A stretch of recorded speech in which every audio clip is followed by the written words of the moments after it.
नमस्कार विद्यार्थी मित्रांनो, आपण इयत्ता 11वी मधील फिजिक्स पाहतोय. तर त्यामध्ये आज आपण मॅथमॅटिकल मेथड या चॅप्टर मधील दुसरं लेक्चर आपण या ठिकाणी पाहतोय. आणि तसं पाहता या ठिकाणी वेक्टर नावाचा जो कन्सेप्ट आहे, पाठीमागच्या लेक्चर मध्ये आपण डिस्कशन केल्याप्रमाणे स्केलार आणि वेक्टर क्वांटिटी आपण पाहिल्या, त्याच्या नोट्स बनवल्या, चेक करून घेतल्या, त्याचे एमसीक्यू बनवले, अभ्यास केला. आता आपण दुसऱ्या क्वांटिटीकडे आलेलो आहे, झिरो वेक्टर नल वेक्टरकडे आपण आलेलो आहे. म्हणजे किती अभ्यास तुम्ही केल्यामुळे आपल्याला दुसरा पॉईंट या ठिकाणी घेण्याची वेळ लगेच आलेली आहे, बरोबर.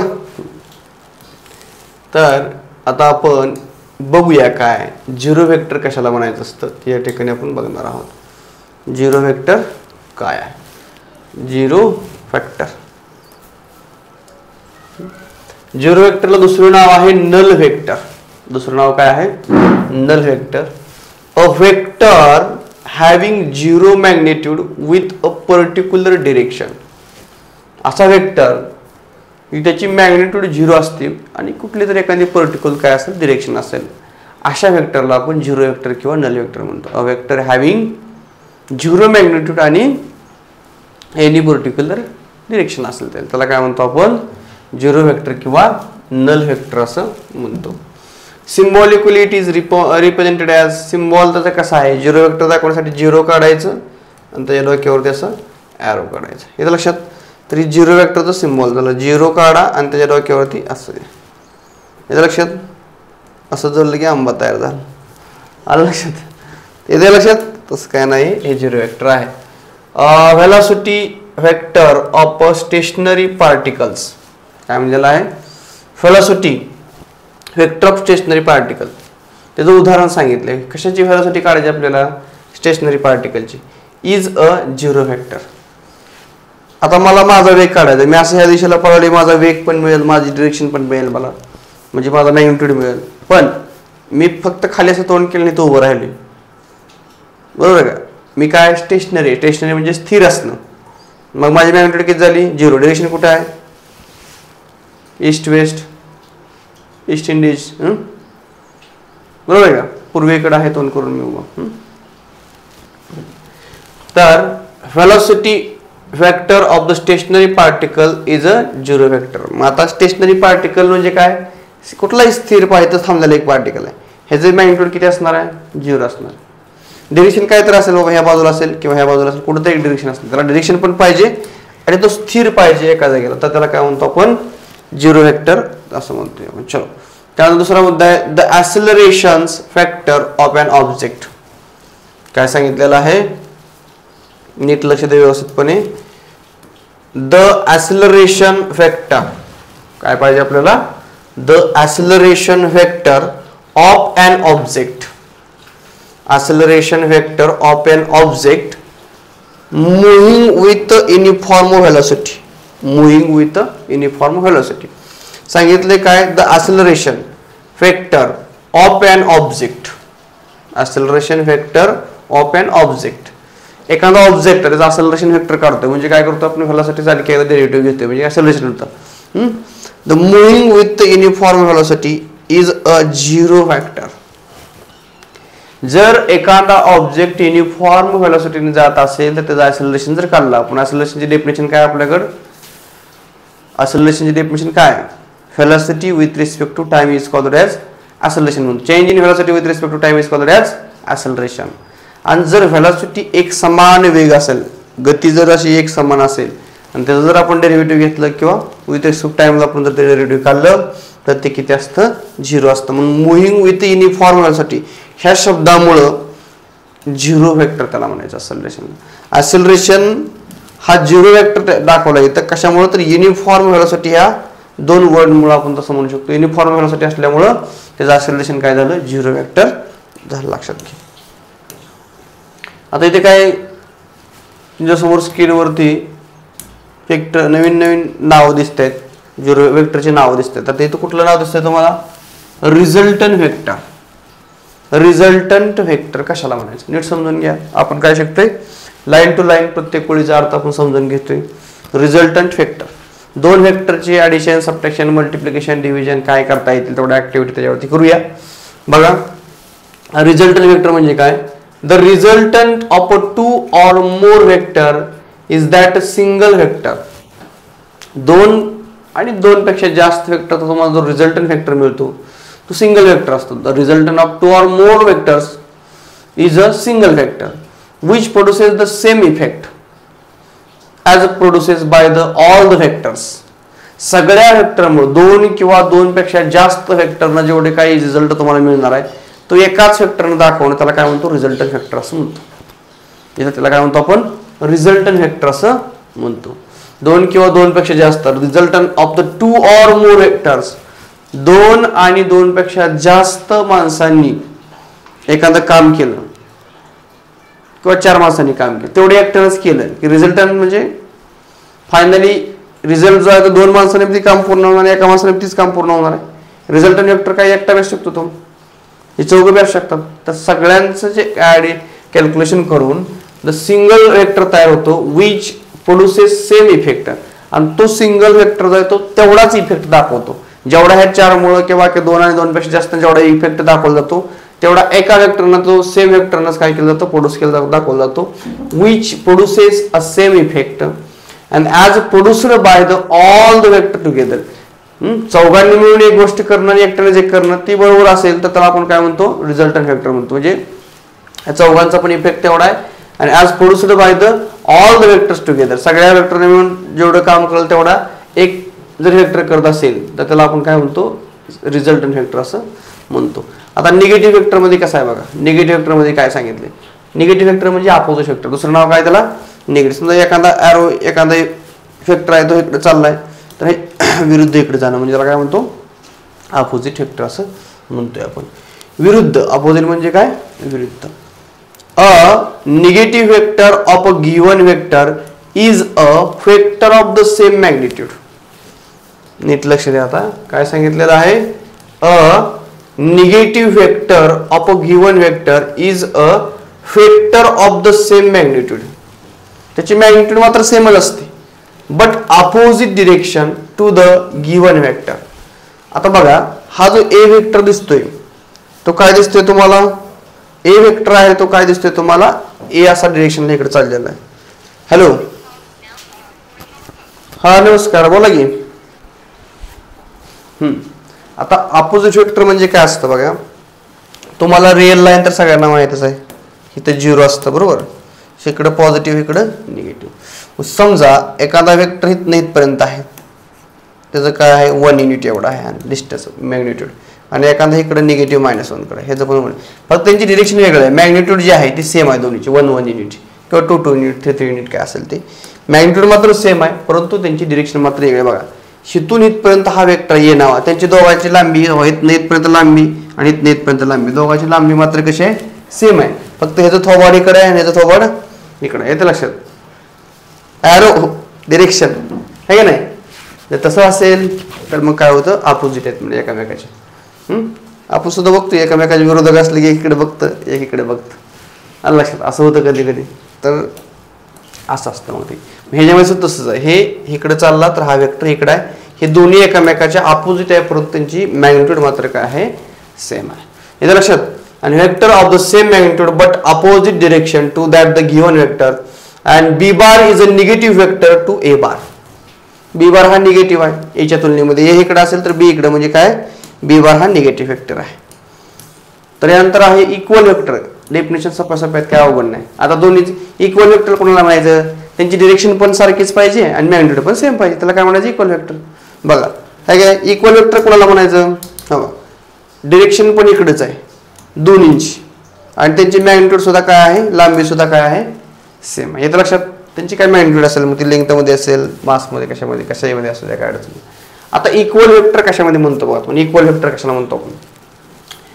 2 vectors A and B representing the same physical quantity. काय सांगितलं तुम्हाला या ठिकाणी? 2 vectors A and B representing the same physical quantity are said to be the equal. काय सांगितलेलं तुम्हाला या ठिकाणी? 2 vectors A and B representing same physical quantity are said to be the equal. तर त्याला आपण इक्वल वेक्टर कधी म्हणू शकतो? तो सेम फिजिकल क्वांटिटी दाखवतो. पण त्यामध्ये विशेष काय सांगितले बघा, जर if and only if they have same magnitude and direction. त्यांची मॅग्निट्यूड पण कशी पाहिजे सेम आणि डिरेक्शन पण कशी पाहिजे सेम. तर अशा वेक्टरना आपण काय म्हणतो इक्वल वेक्टर असं म्हणतो. इक्वल वेक्टर कळलं. इक्वल वेक्टर म्हणजे त्यांची magnitude and as well as direction सुद्धा काय पाहिजे सेम पाहिजे. Two vector equal vectors shown in the figure. तुम्हाला दोन्ही वेक्टर कसे दाखवले सेम वेक्टर किंवा त्याला इक्वल वेक्टर आपण म्हणूया. त्यानंतर पुढं पोझिशन वेक्टर काय दाखवायचं आपल्या इथे काय शिकायचं आता पोझिशन वेक्टर. नीट लक्ष द्या. Position vector a vector which gives the position of particles. ज्या वेक्टरमुळे आपल्याला पार्टिकलची पोझिशन समजते त्या वेक्टरला आपल्याला काय म्हणता येईल पोझिशन वेक्टर. आता पी पॉइंट लिहित आहे पण आता समजा एखादा व्यक्ती उभा राहिला तर आपण काय म्हणतो तो जिथं थांबला असं म्हणजे आपण काय करतो आपण हाताने आपण दाखवतो हित आहे म्हणून आपला हात काय दाखवतो त्याची पोझिशन दाखवतो. तसं आपल्याला काय सांगायचं a vector which gives the position of the particle at a point with respect to the origin. म्हणजे ओरिजिन पासून किती अंतरावरती आहे ओरिजिन पासून त्याची पोझिशन दाखवणं. त्याचा पॉइंट जो कुठला पी या ठिकाणी आहे तर त्याची ओरिजिन पासूनची विथ रिस्पेक्ट टू ओरिजिन त्याची पोझिशन दाखवणं. A chosen coordinate system is called as a position vector of the particle. तुम्ही जी काही चूज केलेली कोऑर्डिनेट सिस्टीम आहे त्याला काय म्हणतो आपण तर पोझिशन ऑफ वेक्टर पार्टिकल. इथं लक्षात. तर हे a vector which gives the position of the particle at a point with respect to the origin. एखादा वेक्टर असा असतो तो काय दाखवतो एखाद्या पार्टिकलची पोझिशन दाखवतो विथ रिस्पेक्ट टू ओरिजिनला त्याला आपण काय म्हणतो पोझिशन वेक्टर असं म्हणतो. हे लक्षात घ्या. डायग्राम दिली तुम्हाला. हा ओ जो आहे तो काय आहे ओरिजिन आहे आणि पी जो आहे तो तुमचा पॉइंट आहे. तर ही आर बार नावाचा जो वेक्टर आहे तो काय तुमचा या ठिकाणी पोझिशन वेक्टर आहे आणि एक्स आणि वाय ही कोऑर्डिनेट सिस्टीम आहे. लक्षात घ्या. हे लक्षात. त्याच्यामध्ये तुम्हाला पोझिशन वेक्टरची मांडणी अशा पद्धतीने करायची आहे. तर या ठिकाणी OP is the position vector of the particle present at P. तर पी या ठिकाणी काय होता या ठिकाणी पार्टिकल होता त्याची पोझिशन वेक्टर झाला OP म्हणा किंवा त्याला आर बार नुसतं म्हणा. हे लक्षात. OP हा OP म्हणू शकता OP बार असा म्हणा किंवा आर बार हे दोन्ही आपण काय म्हणतो हे पोझिशन वेक्टर दाखवतात. आपण पी ह्या ठिकाणची पॉईंटची पोझिशन दाखवली जाते. आता युनिट वेक्टर फार सोपं आहे. युनिट वेक्टर हे आपल्याला परत उपयोग पडणार आहे. A vector having unit magnitude in a given direction is called as unit vector. सोपं आहे. असा एखादा वेक्टर आहे त्याची मॅग्निट्यूड 1 आहे गिव्हन डिरेक्शनला तशा वेक्टरला काय म्हणायचं युनिट वेक्टर. ज्या वेक्टरची मॅग्निट्यूड 1 असते अशा वेक्टरला काय म्हणायचं युनिट वेक्टर म्हणायचं गिव्हन डिरेक्शनला. इथं लक्षात. A vector having unit magnitude in a given direction. असा vector a vector having unit magnitude in a given direction is called as unit vector असं त्याला म्हणायचं. इथं लक्षात. In that direction if m bar is a non zero vector. तर त्या डिरेक्शनला m bar काय आहे नॉन झिरो वेक्टर आहे. It is magnitude m. आता आपण युनिट वेक्टरची मॅग्निट्यूड करण्यासाठी काय करतो तर मॅग्निट्यूड आपण असे दाखवतो. लक्षात घ्या. वेक्टरच्या एखाद्या 2 मॉडमध्ये काय करतो आपण तो वेक्टर लिहित असतो m बार त्याला आपण काय म्हणतो याला तर मॅग्निट्यूड म्हणतो आपण त्याची. युनिट वेक्टरची मॅग्निट्यूड आहे. Is not zero the unit vector along. तर त्याची मॅग्निट्यूड 0 नसावी. The unit vector along m bar is written as. तर त्याच्या अलाउंग युनिट वेक्टर आहे तो कशाने दाखवला आहे तो आपण u कॅप m आणि घेऊज. आता बघा आणि तो कसा दाखवला या ठिकाणी बघा m bar is written as cap न दाखवला युनिट वेक्टर आणि इज गिव्हन बाय हा फॉर्म्युला म्हणजे काय m bar is equal to m cap into निस्ता m. तर हा काय तुम्हाला दाखवतो. आता युनिट वेक्टरची डेफिनेशन निस्ता u बार जर काढला तुम्ही u bar is equal to m ला जर इकडे डिवाइडला पाठवलं तर m bar divided by m. मग u cap m has a magnitude unity and has the same direction as the m bar. तर m बार च्या अलॉंगच त्याची डिरेक्शन राहणार आहे आणि ह्याचं जी काय मॅग्निट्यूड आहे um कॅपची ती काय असणार आहे युनिटी असणार आहे म्हणजे 1 असणार आहे. त्याला आपण काय म्हणूया युनिट वेक्टर असं म्हणूया. वी यूज काय काय दिले i j आणि k respectively as unit vector along the x y z direction of the rectangle 3 dimensional coordinate system. आता युनिट वेक्टर आपल्याला दाखवायचं आहे कुठल्या एक्स डिरेक्शनच्या अलॉंग वाय डिरेक्शनच्या अलॉंग किंवा Z direction x Y Z असे 3 डिरेक्शन असतात, axis असतात. त्याच्या अलॉंग तुम्हाला युनिट वेक्टर दाखवायचा असेल तर तो कसा लिहिणार आपण, तर अशा पद्धतीने. तर या अशा पद्धतीने तुम्हाला युनिट वेक्टर दाखवता येईल. अलॉंग एक्स ऍक्सिस वाय असेल तर यू वाय कॅप, इथं काय असेल जे कॅप, आणि झेड असेल तर U Z cap is equal to K bar. तरी युनिट वेक्टरची डेफिनेशन झाली. मग आपल्याला काढायचं आहे काय आता, आय कॅप काढायचं आहे. मग तुम्ही काय करणार आय कॅप काढताना, तर आय कॅप काढताना एक्स बार डिवाइडेड बाय एक्स, कारण एक्स च्या अलॉंग आहे. काय तो एक्स च्या अलॉंग युनिट वेक्टर काढतोय आपण. I cap is equal to X bar, जे म्हणजेच काय असतं Y bar divided by Y, आणि झेड म्हणजे काय आपलं के म्हणजे काय, के कॅप म्हणजे काय असणार Z bar divided by Z असणार आहे. आता इथे X bar Y bar Z bar are factors along the X Y Z axis respectively. तर ही वेक्टर कुणाच्या अलॉंग आहे त्याच्यावरून कळतं, एक्स झेड आणि वाय. आय जे के हे तुम्हाला नोटेशन त्या ठिकाणी आय कॅप, परत आय नंतर जे कॅप, आय जे के, आणि शेवटी काय के कॅप. तरी तुम्हाला युनिट वेक्टर तुम्हाला दाखवलेले आहेत. वेक्टर ऑपरेशन, त्याच्यावर काय ऑपरेशन आपण करतो ते सोपे आहे. जसे आपण ऍडिशन सबट्रॅक्शन मल्टिप्लिकेशन करतो तसे ऑपरेशन ह्याच्यावर करतोय आपण वेक्टरवरती आपण ऑपरेशन करतोय. तर कुठला आहे, multiplication of a vector by scalar. 2 प्रकार आहेत. स्केलार मल्टिप्लिकेशन म्हणजे आता 2 वेक्टरचे आपण गुणाकार करणार आहे. Multiplying the vector P bar by the scalar quantity S. माझ्याकडे पी बार नावाचा एक वेक्टर आहे आणि त्याला एस नावाच्या एखाद्या स्केलर क्वांटिटीने काय करायचं, मल्टिप्लाय करायचं आहे. तर ही पी बार कोण आहे, वेक्टर आहे. एस कोण आहे, स्केलर क्वांटिटी आहे. Else another vector and let's, त्याच्यापासून आपल्याला नवीन वेक्टर मिळतो बरं, लक्षात घ्या. माझ्याकडे पी बार नावाचा पहिला एक वेक्टर आहे, ह्याला जर मी एस न मल्टिप्लाय केलं तर तो नवीन वेक्टर जे मला मिळणार आहे त्याचं नाव काय असेल, क्यू बार. म्हणजे पी बार नावाच्या वेक्टरला मी एस नावाच्या स्केलर क्वांटिटीने मल्टिप्लाय केलं असता मला नवीन जी क्वांटिटी मिळते किंवा नवीन जी वेक्टर मिळते त्याला काय म्हणतो, क्यू बार म्हणतो. तर या ठिकाणी तुम्हाला तसं दाखवलेलं आहे. Q bar will be the vector whose direction is the same as the P bar, कारण त्याचा मल्टिप्लाय मध्ये जाईल फक्त. डिरेक्शन पी बारची समजा अशी असेल तर ह्याला बाबा मी काय समजा इथनं किती होतं 5 होतं अंतर, मी याला 2 आणखी काय केलं मल्टिप्लाय केलं, म्हणजे जी मॅग्निट्यूड काय केली वाढवली. मग डिरेक्शन हीच राहणार, फक्त इथं 5 दोन्ही काय होईल 10 होईल. म्हणजे पहिला पी बार समजा इथून तुमचा हा पी बार वेक्टर असेल, मग ह्याला मल्टिप्लाय केल्यानंतर इथनं इथपर्यंत तुमचा काय असेल क्यू बार नवीन तुमचा गुणाकारामध्ये काय होणार आहे वाढणार आहे. म्हणजे तर ही क्यू बार नवीन वेक्टर असेल, परंतु त्यांची डिरेक्शन मात्र काय असेल सेम असेल. And the magnitude is S times, त्याची मॅग्निट्यूड काय होईल एस टाइम. पहिला किती होता, हा पी बार नावाचा वेक्टर होता 5, त्याची मॅग्निट्यूड किती होती 5 होती. आता काय केलं आपण, ह्याला 2 ने मल्टिप्लाय केलं, म्हणजे काय केलं 2 इंटू पी बार केलं. नवीन वेक्टर जो तयार होईल तो काय असेल क्यू बार असेल. पहिल्याची मॅग्निट्यूड किती होती, पी बार किती होता 5 होता. आता नवीन काय होईल 5 दोन्ही 10 होईल. मग या ठिकाणी तुम्हाला क्यू बार जो आहे तो किती असेल 10 असेल. त्याची मॅग्निट्यूड मात्र काय असेल वेगवेगळे असेल, आणि डिरेक्शन दोघांची काय असेल सेम असेल, हे लक्षात घ्या. त्यांची डिरेक्शन काय असणार सेम असणार आहे. तर याला म्हणायचं मल्टिप्लिकेशन वेक्टर बाय स्केलार. तर एखाद्या वेक्टरला आपण कुठल्या तरी स्केलारनं मल्टिप्लाय केलं तर त्यांची डिरेक्शन मात्र सेम राहते, परंतु मॅग्निट्यूड मात्र काय होत असते बदलत असते. डिरेक्शन काय राहते सेम, फक्त मॅग्निट्यूड काय होणार आहे बदलणार आहे. तर addition and subtraction of vector, 2 वेक्टरची आपल्याला वजाबाकी आणि बेरीज ऍडिशन अँड सबट्रॅक्शन सुद्धा करता येते. फार सोपं आहे ते ऍडिशन सबट्रॅक्शन, काय वेगळं नाही किंवा लय अवघड असं काहीच नाही. फार सोपा चॅप्टर आहे, बेसिकच आहे सगळं याच्यामध्ये. हे कळलं तर पुढचं तुम्हाला सोपं कळणार आहे. The addition or subtraction of the 2 or more vectors of the same type. आता ऍडिशन तर सबट्रॅक्शन करायचं म्हणजे सेम टाइपचे ते काय पाहिजे पडणार वेक्टर पाहिजे. सेम टाइपचे जर ते वेक्टर असतील तर आपल्याला त्यांचे ऍडिशन आणि सबट्रॅक्शन घेता येते. सेम टाइप हा शब्द खूप महत्त्वाचा आहे. 2 वेक्टरचे आपल्याला ऍडिशन करायचे सबट्रॅक्शन करायचं तर आपल्याला त्याचे टाइप कसे पाहिजेत सेम टाइपचे 2 वेक्टर असायला पाहिजे. तर त्यांचे आपण वेक्टर ऍडिशन किंवा सबट्रॅक्शन घेऊ शकतो.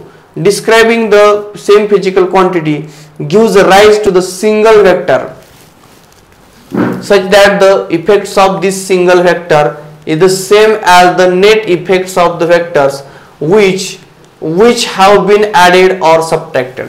तर तुम्ही ऍड करा सबट्रॅक्ट करा, तर तुम्हाला फायनली काय तर वेक्टर जसं आपण एस नावाच्या स्केलर क्वांटिटीने पाठीमागे पी ला मल्टिप्लाय केले की तुम्हाला क्यू बार नवीन वेक्टर मिळाला, नवीन क्वांटिटी मिळेल. तसे ऍडिशन सबट्रॅक्शन केल्यानंतर नवीन तुम्हाला वेक्टर त्यामध्ये ऍडिशन झाल्यानंतर सबट्रॅक्शन झाल्यानंतर मिळून जाईल. It is important to understand that only vectors of the same type describing the same physical quantity same physical quantity दाखवणाऱ्याच क्वांटिटीचे ऍडिशन सबट्रॅक्शन आपण या ठिकाणी वेक्टर मध्ये घेऊ शकतो, दुसऱ्या घेऊ शकत नाही. कॅन बी ऍडेड सबट्रॅक्टेड फोर्स, आपण फोर्स मध्येच फोर्स मिसळू शकतो. येतं लक्षात का? फोर्स मध्ये टेम्परेचर मिसळू शकतोय आपण. येतं लक्षात?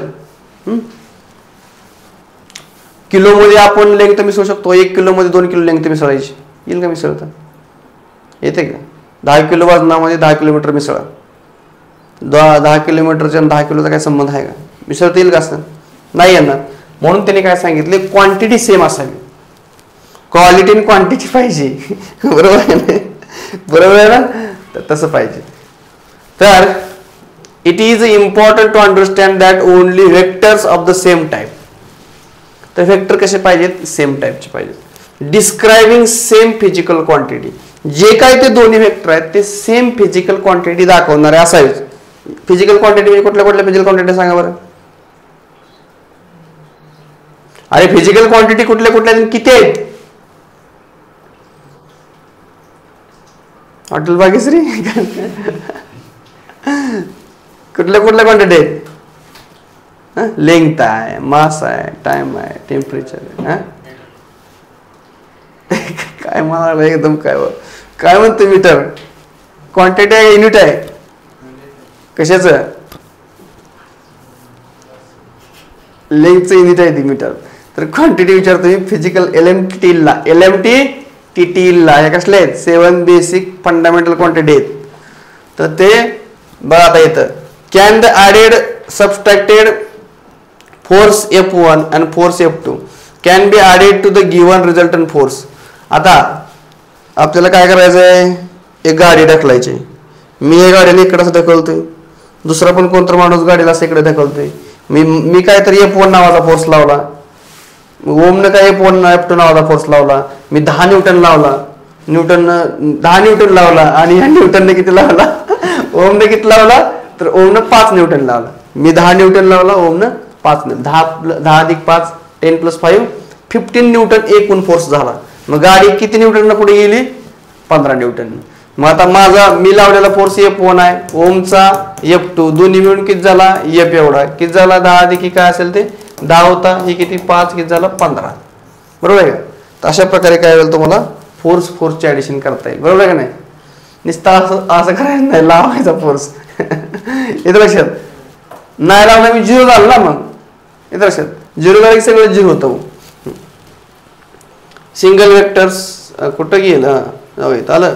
But the force vector can not be added to the velocity vector.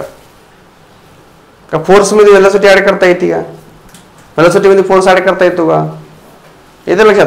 Force आणि व्हेलॉसिटी हे दोन्ही ऍडिशन घेता येईल का? व्हेलॉसिटीचं एकक काय आहे? व्हेलॉसिटी कशामध्ये मोजतो आपण? व्हेलॉसिटीचं युनिट काय? मीटर पर सेकंद आहे. आणि फोर्स युनिट काय?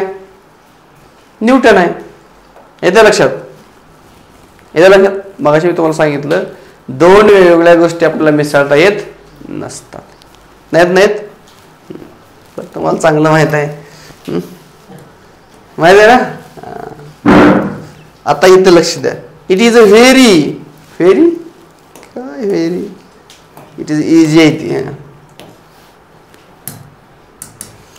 It is easy to find the addition of factor AB bar and BC bar. तर AB bar आणि BC bar या दोन्हीचे ऍडिशन घेणं सोपं आहे. कसं? Having the same or opposite direction but different magnitude. Same or opposite direction but different magnitude if the individual vectors are parallel. काय सांगितलेलं आहे? Individual vectors are parallel. BC having a same or opposite direction but different magnitude. काय म्हणले? But a different magnitude. It is individually vectors are parallel. बघा, in the same direction the magnitude of their resultant of the addition of the individual magnitude. बघा आता हे AC बार total दाखवलाय. AB बार असेल, BC बार असेल. AB पासून BC पर्यंत दोन्हीची ऍडिशन केली की एकटा इंडिव्हिज्युअल या ठिकाणी. आता ही AB इंडिव्हिज्युअल आहे, BC इंडिव्हिज्युअल आहे, AC काय त्या दोन्हीच्या ऍडिशन या ठिकाणी दाखवलेली आहे. आता बघ कसं ते पुढं. The direction of the resultant is the same as the individual vector as shown in the figure. 2.4a मध्ये तुम्हाला दाखवलेले डायग्राम. कुठं आहे 2.4a?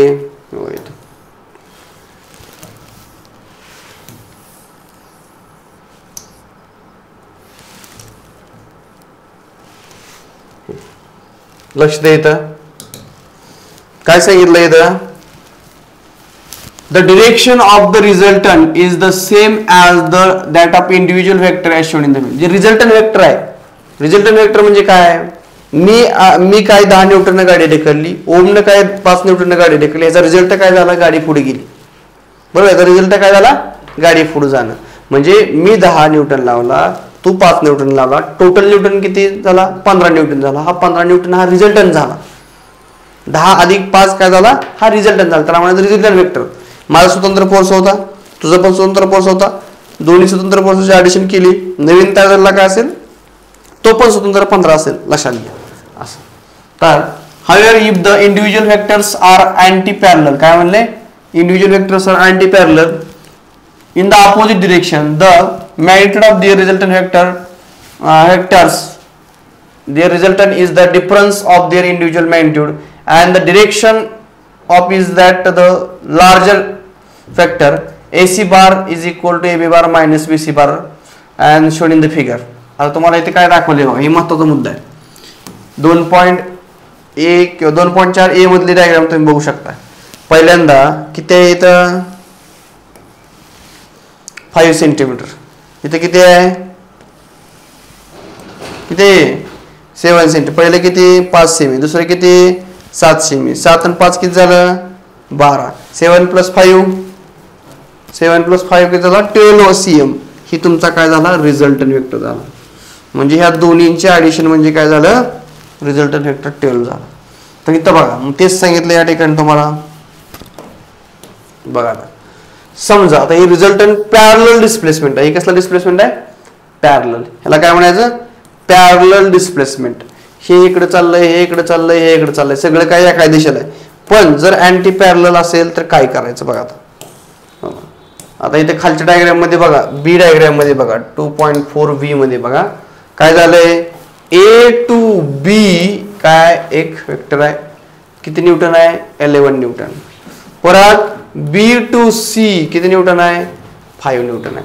आता जर ऑपोजिट डिरेक्शन असेल तर या ठिकाणी सबट्रॅक्शन करावं लागेल. तुम्हाला काय सबट्रॅक्शन करावं लागेल मग बघा. आता तुम्हाला फायनल काढायचा, एसी काढायचा. मग काय, एसी वेक्टर काढण्यासाठी मोठा वेक्टर कुठला यातला, पहिला वजा करण्यासाठी मग तुम्हाला काय करावं लागेल, ए बी बार ह्याची मॅग्निट्यूड मायनस दुसरा कुठला बी सी बार त्याची मॅग्निट्यूड. टोटल तुम्हाला काहीतरी मॅग्निट्यूड मिळवायचं दिलं आहे का, A B bar minus B C बार. कसं येते, ए बी बार तुमचा आपला ए बी बार झाला, हा इथे लक्षात नाही, इथे झाला तुमचा A B bar. A B bar कुठं आहे, हा ए बी बार बरोबर, त्याची मॅग्निट्यूड लिहिली. तर मायनस त्यापेक्षा कमी काय आहे बी सी बार, इकडून इकडे आहे तर ती मायनस केला बी सी बार. ह्या दोन्हीची सबट्रॅक्शन करा. 11 5 गेले किती आलं 6, 11 - 5 6 आलं. तरी 6 कुठला मिळाला तुम्हाला, एसी फायनल हा 6 मिळाला. तरी सबट्रॅक्शन अशा पद्धतीने तुम्हाला घ्यावं लागेल. अँटी पॅरलल आहे, हे कशा आहेत दोन वेक्टर अँटी पॅरलल, त्यावेळेला तुम्हाला सबट्रॅक्शन घ्यावी लागणार आहे. ओके, तर triangle law of vector addition and हे जे लॉ आहेत, triangle law of vector addition दुसरा एक लॉ आहे पॅरलोग्रामचा वगैरे. हे व्हेरी IMP त्याच्यात तुम्हाला परीक्षेला काय असतात प्रश्न असतात. ट्रायंगल लॉ आपण शिकणार आहे आपण, आणि त्याच्यानंतर दुसरा कुठला नियम शिकणार आहे आपण, लॉज पॅरलोग्राम. हे दोन्हीपैकी परीक्षेला 100% एक त्याच्यावर प्रश्न असतो, लक्षात घ्या. तर ते सोपे आहेत लॉ, ते लॉ आपण बघणार आहोत. परत रिझोल्युशन वेक्टर आहे, ते पुढचे पॉईंट आपण हळूहळू टप्प्याटप्प्याने घेणार. मल्टिप्लिकेशन आहे, स्केलर आहे, ते शिकूया. पण एवढ्या नोट्स व्यवस्थितपणे बनवा. इथपर्यंत example. Triangle law of vector addition very IMP आहे तो, आणि तो परीक्षेला 100% येतो. सोपा आहे नियम, तो शिकणार आहे आपण. आता तुम्ही नोट्स वगैरे बाकीचे पूर्ण करा. तुम्हाला उद्या टेस्टचा रविवारचा संडेचा सिलेबस मी सांगितलेला आहे. आज एका ठिकाणी थांबूया, उद्या भेटूया नवीन लेक्चर सोबत. तोपर्यंत उद्या रविवार, उद्या सुट्टी असते, उद्या टेस्ट होते फक्त, आणि सोमवारीपासून आपण नवीन परत कन्सेप्ट घ्यायला सुरुवात करू. या ठिकाणी आपण थांबूया. धन्यवाद, थँक्यू.